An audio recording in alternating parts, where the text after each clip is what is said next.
भगवान बुद्ध अपने शिष्यों को अनूठे प्रकार से शिक्षा प्रदान किया करते थे। एक दिन प्रातःकाल बहुत से भिक्षुक उनका प्रवचन सुनने के लिए बैठे थे। बुद्ध समय पर सभा में पहुंचे, पर आज शिष्य उन्हें देखकर चकित थे क्योंकि आज पहली बार वे अपने हाथ में कुछ लेकर आए थे।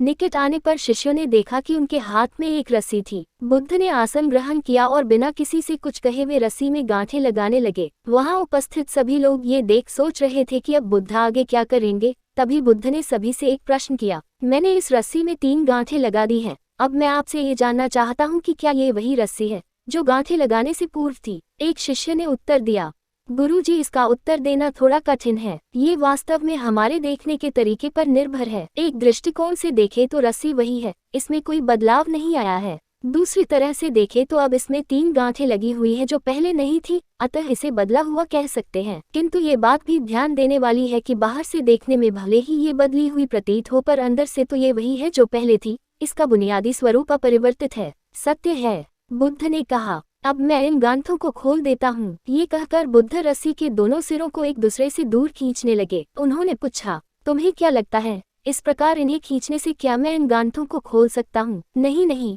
ऐसा करने से तो या गांठें तो और भी कस जाएंगी और इन्हें खोलना और मुश्किल हो जाएगा। शिष्य ने शीघ्रता से उत्तर दिया। बुद्ध ने कहा, ठीक है, अब एक आखिरी प्रश्न, बताओ इन गांठों को खोलने के लिए हमें क्या करना होगा? उद्धरण, शिष्य बोला, इसके लिए हमें इन गांठों को गौर से देखना होगा ताकि हम जान सके कि इन्हें कैसे लगाया गया था और फिर हम इन्हें खोलने का प्रयास कर सकते हैं। मैं यही तो सुनना चाहता था।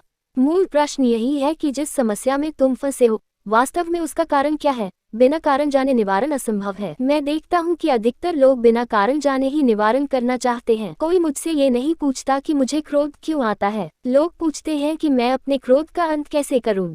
कोई यह प्रश्न नहीं करता कि मेरे अंदर अहंकार का बीज कहाँ से आया। लोग पूछते हैं कि मैं अपना अहंकार कैसे खत्म करूं। प्रिय शिष्यों, जिस प्रकार रस्सी में गांठें लग जाने पर भी उसका बुनियादी स्वरूप नहीं बदलता, उसी प्रकार मनुष्य में भी कुछ विकार आ जाने से उसके अंदर से अच्छाई के बीज खत्म नहीं होते। जैसे हम रस्सी की गांठें खोल सकते हैं, वैसे ही हम मनुष्य की समस्याएं भी हल कर सकते हैं। इस बात को समझो कि जीवन है तो समस्याएं भी होंगी ही, और समस्याएं हैं तो समाधान भी अवश्य होगा। आवश्यकता है कि हम किसी भी समस्या के कारण को अच्छी तरह से जानें, निवारण स्वतः ही प्राप्त हो जाएगा। दोस्तों, आपको ये कहानी कैसी लगी? कृपया कमेंट करके जरूर बताएं और ऐसी ही और भी बहुत सारी कहानियों को सुनने के लिए चैनल को सब्सक्राइब जरूर करें। धन्यवाद।